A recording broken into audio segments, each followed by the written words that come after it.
Assalamualaikum warahmatullahi wabarakatuh. Sebelum memulai pembelajaran hari ini, alangkah baiknya kita memulai dengan bacaan surat Al-Fatihah agar ilmu yang kita dapat bisa barokah dan manfaat. Allah hadini ya wali syafaati Rasulillah lahumul Fatihah.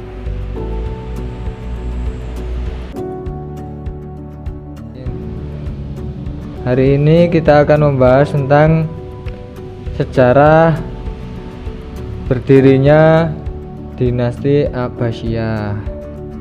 Yang pertama akan kita bahas adalah sejarah berdirinya. Sebelum Daulah Abbasiyah berdiri, terdapat pemerintahan pada masa itu, yaitu pemerintahan Daulah Umayyah yang berakhir pada tahun 132 Hijriah atau 750 Masehi, yang pada saat itu dipimpin oleh Khalifah Marwan bin Muhammad. Adapun beberapa sebab kehancuran Daulah Umayyah tadi dikarenakan kurangnya melibatkan kaum Mawali atau Azam. Yang kedua, memberikan denda pada bangsa yang dikuasai. Yang ketiga, adanya jizyah bagi para mu'alaf. Dan yang keempat, tidak melibatkan kaum Syiah yang terjadi sejak masa Khalifah Hisham bin Abdul Malik, sehingga secara de facto berdirilah kekhalifahan Abbasiyah. Selanjutnya kita akan membahas tentang khalifah-khalifah Daulah Abbasiyah. Pemerintahan Daulah Abbasiyah terjadi sekitar 5 abad, di mana pernah dipimpin oleh 37 khalifah secara bergantian. Adapun beberapa khalifah yang memberikan kontribusi lebih pada kemajuan dinasti Abbasiyah antara lain Abu Ja'far al-Mansur, Muhammad al-Mahdi, Harun al-Rasyid. Berikut adalah beberapa prestasi yang diraih oleh 3 khalifah tadi.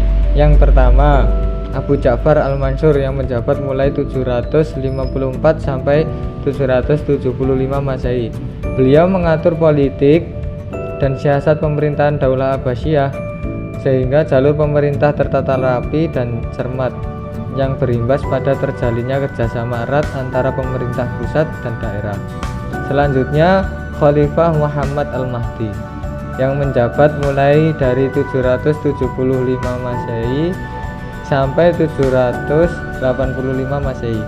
Beliau berhasil mencapai kemenangan-kemenangan atas orang-orang Romawi yang dibantu oleh Khalifah Harun al-Rasyid. Tidak hanya itu, beliau terkenal sangat dermawan dan pemurah, sehingga kondisi dalam negeri saat itu sangat stabil dan tidak ada satu gerakan penting dan signifikan di masanya. Yang terakhir adalah Khalifah Harun al-Rasyid yang menjabat mulai 786 Masehi sampai 809 Masehi. Pada masa pemerintahannya terkenal dengan masa keemasan Islam atau yang disebut dengan The Golden Age of Islam. Pada saat itu, Baghdad menjadi salah satu pusat ilmu pengetahuan dunia.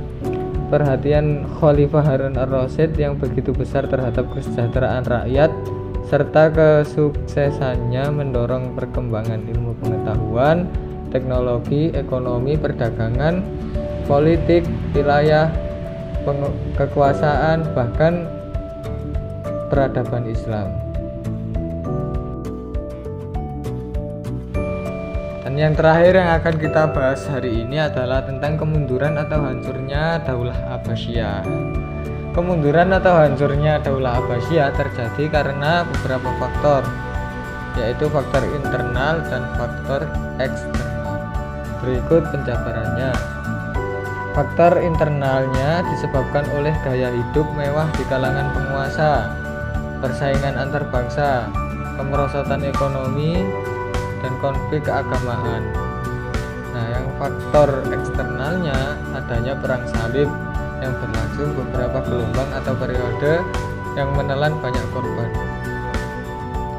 Dan yang kedua, karena adanya serangan tentara Mongol ke wilayah kekuasaan Islam.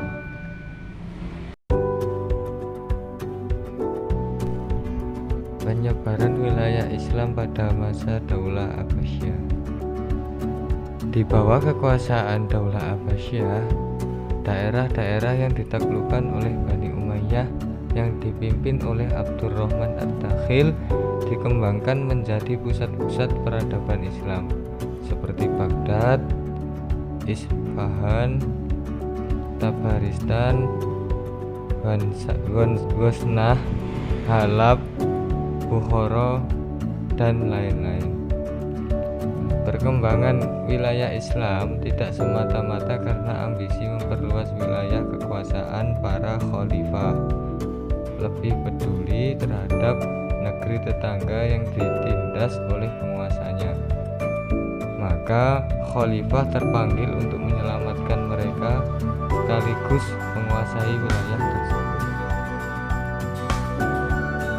Ketika Daulah Abbasiyah yang berada di pimpinan Khalifah Harun ar-Rasyid pada tahun 170 Hijriah sampai 193 Hijriah, hubungan diplomatik terjalin baik dengan Raja Charlemagne Prancis, sehingga hubungan kedua kerajaan tersebut harmonis. Khalifah Harun ar-Rasyid memberikan kebebasan dalam bentuk jaminan keamanan bagi orang-orang Nasrani yang ingin berziarah ke Baitul Maqdis.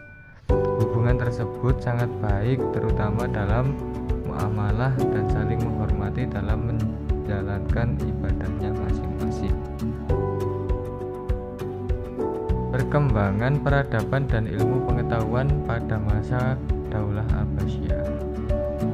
Pada era kepemimpinan Khalifah kedua, yaitu Abu Ja'far bin Abdullah bin Muhammad al-Mansur pada tahun 137 Hijriah sampai 158 Hijriah, itu menjadi titik yang cukup krusial dalam proses stabilisasi kekuasaan ini ketika ia mengambil langkah-langkah besar dalam sejarah kepemimpinannya. Termasuk diantaranya adalah memindahkan ibu kota dari Al-Anbar atau Al-Hashimiyah ke Baghdad sebagai ibu kota baru yang kemudian menjadi pusat kegiatan ekonomi, budaya, dan kegiatan ilmuwan. Adapun faktor kemajuan peradaban Daulah Abbasiyah meliputi faktor politik dan sosiografi. Dengan penjabaran yang pertama adalah tentang faktor politiknya.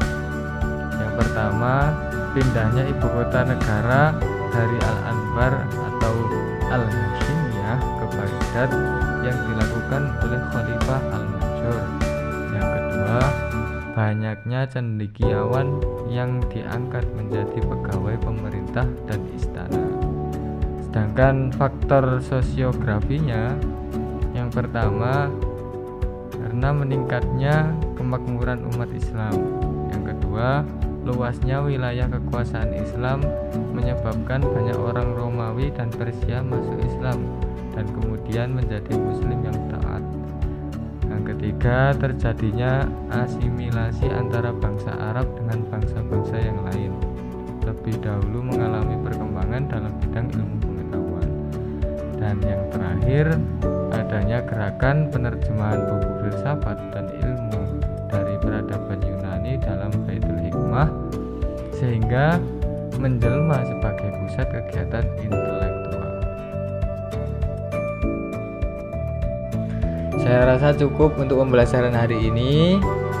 Apabila ada materi yang kurang, silakan dibaca kembali bukunya dan dicermati. Mari kita tutup pembelajaran hari ini dengan bacaan hamdalah. Alhamdulillahirabbil alamin. Assalamualaikum warahmatullahi wabarakatuh.